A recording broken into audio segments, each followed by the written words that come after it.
Guy de Maupassant. Apparition.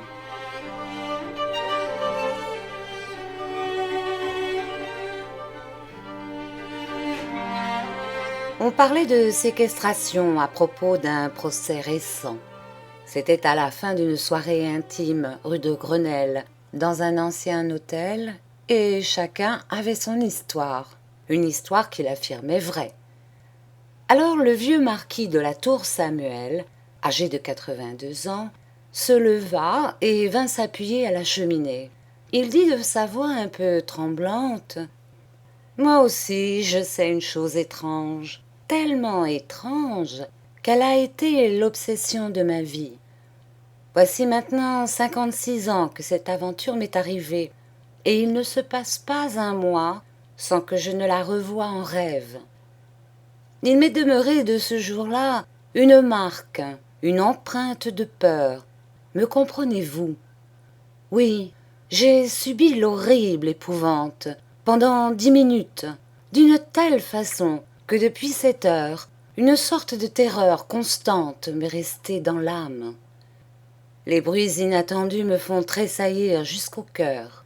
Les objets que je distingue mal dans l'ombre du soir me donnent une envie folle de me sauver. J'ai peur la nuit, enfin. Oh, je n'aurais pas avoué cela avant d'être arrivé à l'âge où je suis. Maintenant, je peux tout dire. Il est permis de n'être pas brave devant les dangers imaginaires quand on a 82 ans. Devant les dangers véritables, je n'ai jamais reculé, mesdames. Cette histoire m'a tellement bouleversé l'esprit, a jeté en moi un trouble si profond, si mystérieux, si épouvantable, que je ne l'ai même jamais racontée. Je l'ai gardée dans le fond intime de moi, dans ce fond où l'on cache les secrets pénibles, les secrets honteux, toutes les inavouables faiblesses que nous avons dans notre existence.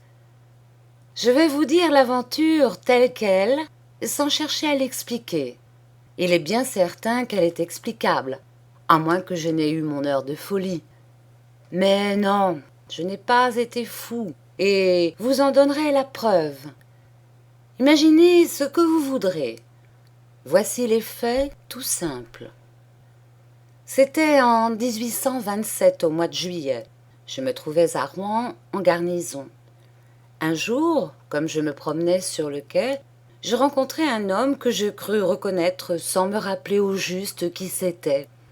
Je fis par instinct un mouvement pour m'arrêter.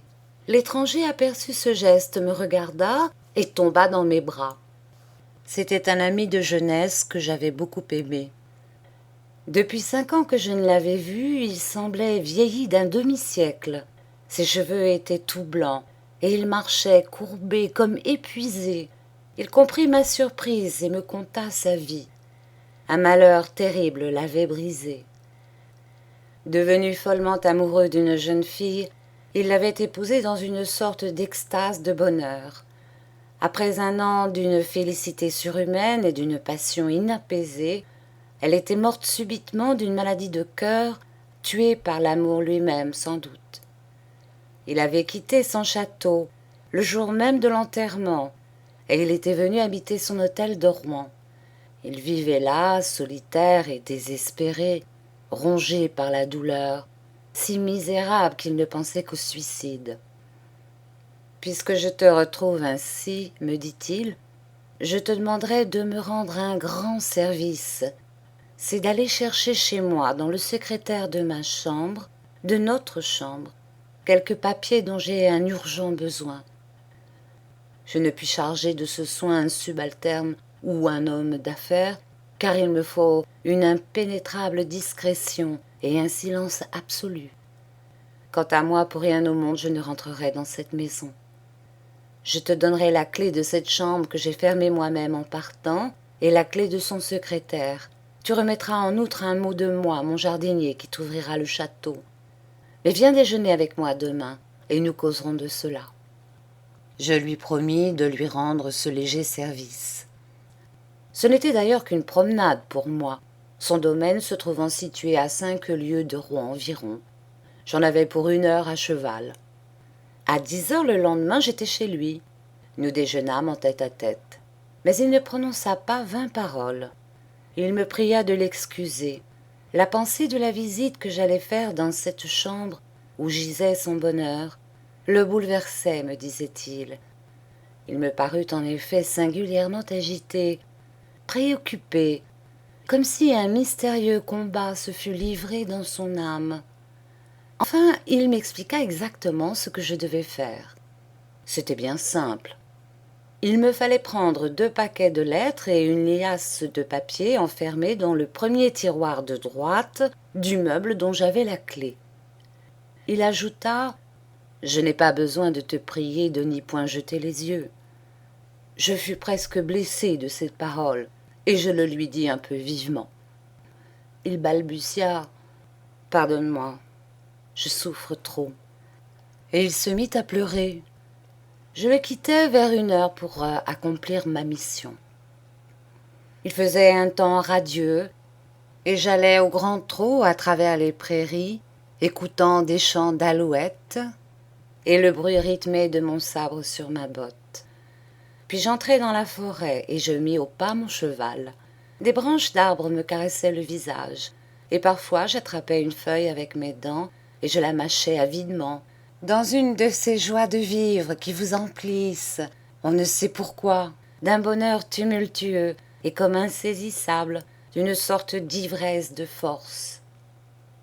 En approchant du château, je cherchais dans ma poche la lettre que j'avais pour le jardinier, et je m'aperçus avec étonnement qu'elle était cachetée. Je fus tellement surpris et irrité que je faillis revenir sans m'acquitter de ma commission. Puis je songeais que j'allais montrer là une susceptibilité de mauvais goût. Mon ami avait pu d'ailleurs fermer ce mot sans y prendre garde dans le trouble où il était. Le manoir semblait abandonné depuis 20 ans. La barrière ouverte et pourrie tenait debout on ne sait comment. L'herbe emplissait les allées. On ne distinguait plus les plates-bandes du gazon. Au bruit que je fis en tapant à coups de pied dans un volet, un vieil homme sortit d'une porte de côté et parut stupéfait de me voir. Je sautai à terre et je remis ma lettre.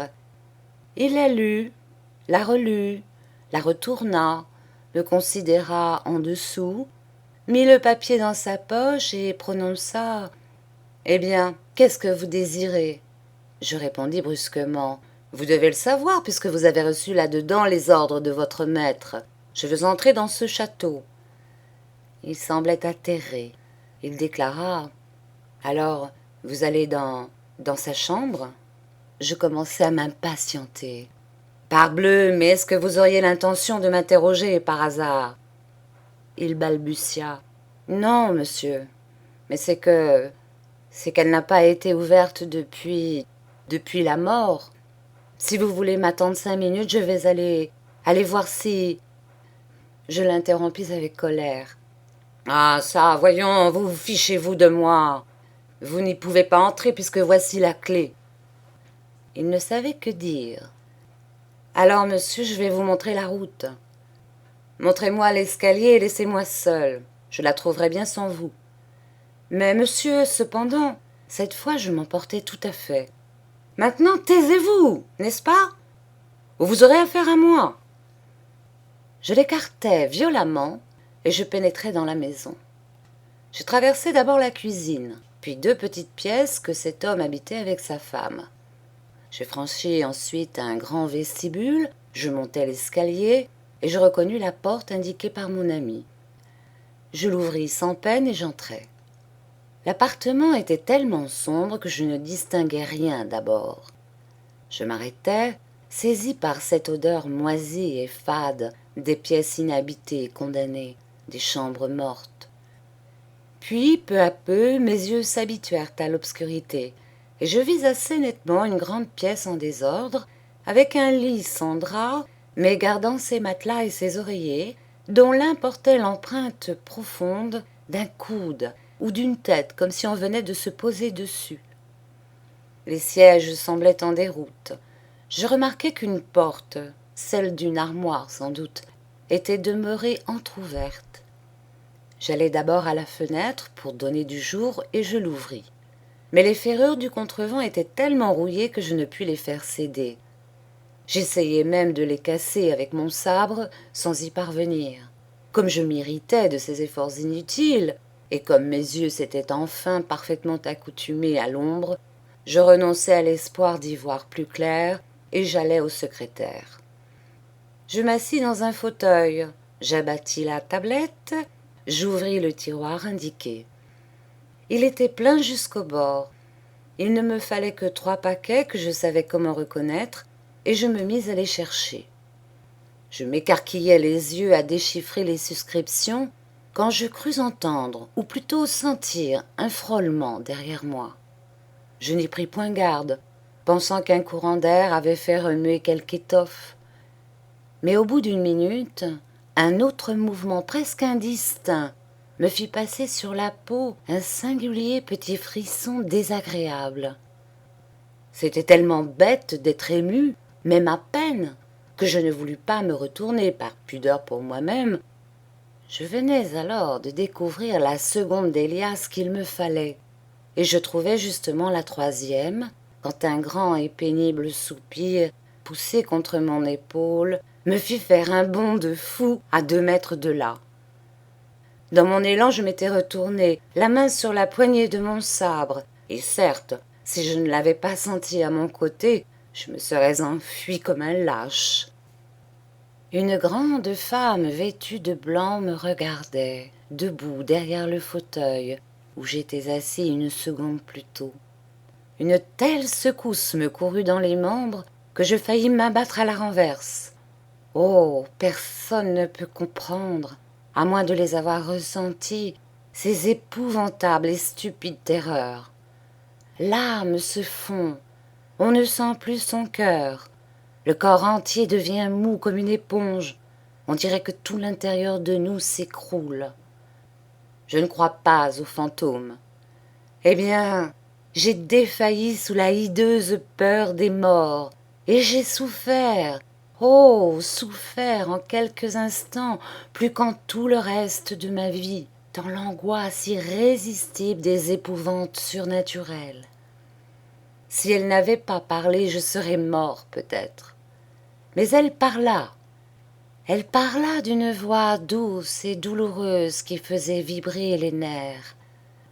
Je n'oserais pas dire que je redevins maître de moi et que je retrouvai ma raison. Non, j'étais éperdu à ne plus savoir ce que je faisais. Mais cette espèce de fierté intime que j'ai en moi, un peu d'orgueil de métier aussi, me faisait garder, presque malgré moi, une contenance honorable. Je posais pour moi, et pour elle sans doute, pour elle quelle qu'elle fût, femme ou spectre. Je me suis rendu compte de tout cela plus tard, car je vous assure que dans l'instant de l'apparition, je ne songeais à rien, j'avais peur. Elle dit « Oh, monsieur, vous pouvez me rendre un grand service. » Je voulus répondre, mais il me fut impossible de prononcer un mot. Un bruit vague sortit de ma gorge. Elle reprit. « Voulez-vous? Vous pouvez me sauver, me guérir. Je souffre affreusement, je souffre. Oh, je souffre. » Et elle s'assit doucement dans mon fauteuil. Elle me regardait. « Voulez-vous? » Je fis oui de la tête, ayant encore la voix paralysée. Alors elle me tendit un peigne en écaille et elle murmura « Peignez-moi, oh, peignez-moi, cela me guérira. Il faut qu'on me peigne. Regardez ma tête, comme je souffre, et mes cheveux, comme ils me font mal. » Ses cheveux dénoués, très longs, très noirs, me semblait-il, pendaient par-dessus le dossier du fauteuil et touchaient la terre. Pourquoi ai-je fait ceci? Pourquoi ai-je reçu en frissonnant ce peigne? Et pourquoi ai-je pris dans mes mains ces longs cheveux qui me donnèrent à la peau une sensation de froid atroce, comme si j'eusse manié des serpents? Je n'en sais rien. Cette sensation m'est restée dans les doigts, et je tressaille en y songeant. Je la peignais. Je maniais je ne sais comment cette chevelure de glace. Je la tordis, je la renouais et la dénouais. Je la tressais comme on tresse la crinière d'un cheval. Elle soupirait, penchait la tête, semblait heureuse. Soudain elle me dit « Merci », m'arrachant le peigne des mains, et s'enfuit par la porte que j'avais remarquée entr'ouverte. Restée seule, j'eus pendant quelques secondes ce trouble effaré des réveils après les cauchemars. Puis je repris enfin mes sens. Je courus à la fenêtre et je brisai les contrevents d'une poussée furieuse. Un flot de jour entra. Je m'élançai sur la porte par où cet être était parti. Je la trouvai fermée et inébranlable. Alors une fièvre de fuite m'envahit, une panique, la vraie panique des batailles. Je saisis brusquement les 3 paquets de lettres sur le secrétaire ouvert. Je traversai l'appartement en courant. Je sautai les marches de l'escalier 4 par 4. Je me trouvai dehors, et je ne sais par où, et en apercevant mon cheval à 10 pas de moi, je l'enfourchai d'un bond et partis au galop. Je ne m'arrêtai qu'à Rouen et devant mon logis. Ayant jeté la bride à mon ordonnance, je me sauvai dans ma chambre où je m'enfermai pour réfléchir. Alors, pendant 1 heure, je me demandais anxieusement si je n'avais pas été le jouet d'une hallucination. Certes, j'avais eu un de ces incompréhensibles ébranlements nerveux, un de ces affolements du cerveau qui enfantent les miracles, à qui le surnaturel doit sa puissance. Et j'allais croire à une vision, à une erreur de mes sens, quand je m'approchai de ma fenêtre. Mes yeux, par hasard, descendirent sur ma poitrine. Mon dolman était plein de longs cheveux de femme qui s'étaient enroulés au bouton. Je les saisis un à un et je les jetai dehors avec des tremblements dans les doigts. Puis j'appelai mon ordonnance. Je me sentais trop émue, trop troublée pour aller le jour même chez mon ami, et puis je voulais mûrement réfléchir à ce que je devais lui dire. Je lui fis porter ces lettres dont il remit un reçu au soldat. Il s'informa beaucoup de moi. On lui dit que j'étais souffrant, que j'avais reçu un coup de soleil, je ne sais quoi. Il parut inquiet. Je me rendis chez lui le lendemain, dès l'aube, résolu à lui dire la vérité. Il était sorti la veille au soir et pas rentré. Je revins dans la journée, on ne l'avait pas revu. J'attendis 1 semaine. Il ne reparut pas. Alors je prévins la justice. On le fit rechercher partout, sans découvrir une trace de son passage ou de sa retraite. Une visite minutieuse fut faite au château abandonné. On n'y découvrit rien de suspect. Aucun indice ne révéla qu'une femme y eût été cachée. L'enquête n'aboutissant à rien, les recherches furent interrompues. Et depuis 56 ans, je n'ai rien appris. Je ne sais rien de plus.